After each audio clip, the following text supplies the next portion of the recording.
Hi everyone. This is a quick little video on some subtraction strategies we've been looking at in class, just so you can see how we're approaching things. It's a little different than how some of us were taught as kids, but hopefully it gives you an idea of how to help your child at home if they're having a little bit of trouble.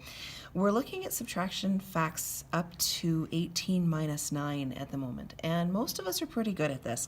Kind of the classic way of doing this is just to have 15 individual little ones, and you count them out and you make sure there's 15 there, and then you take away 8 of them. So 1, 2, 3, 4, 5, 6, 7, 8, 9, 10, 11, 12, 13, 14, 15. I can take away 8 of them. 1, 2, 3, 4, 5, 6, 7, 8.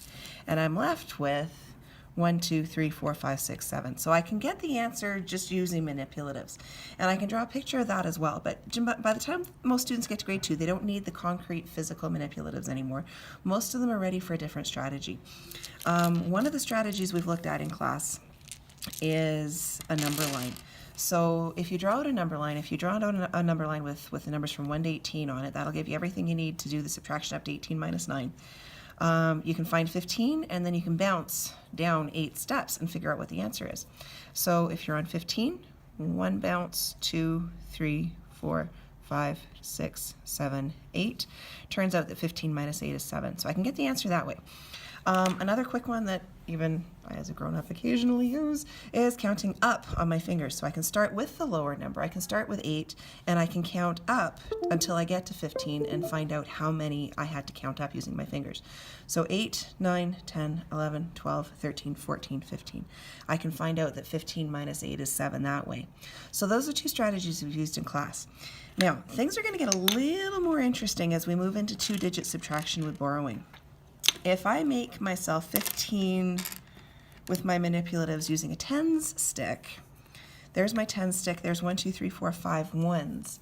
I have to be able to figure out how to subtract 8 from this mess when I don't have enough ones to subtract. So you can see we're getting ready for borrowing here.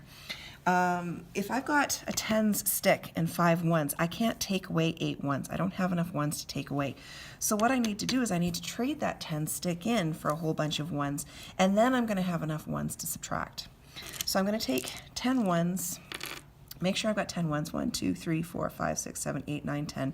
10 ones, that's exactly the same as the 10 stick I was just working with. I can trade that in, my 10 stick goes away, and now I've got 10 ones from when I borrowed from the tens, and I've got 5 ones from before. Now I've got my original 15.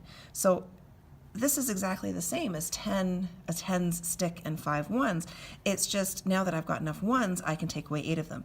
So again, I'm back to that original grade 1 strategy. I can take away 8 of my ones and have 7 left. That's going to be useful when I go to do a question like 25 minus 8. I need to be able to go across to my tens column. I need to be able to take one of those tens and break it into a whole bunch of ones so that I have enough ones to do my subtraction. We're not here yet. Right now we're just figuring out 15 minus 8. Thanks very much.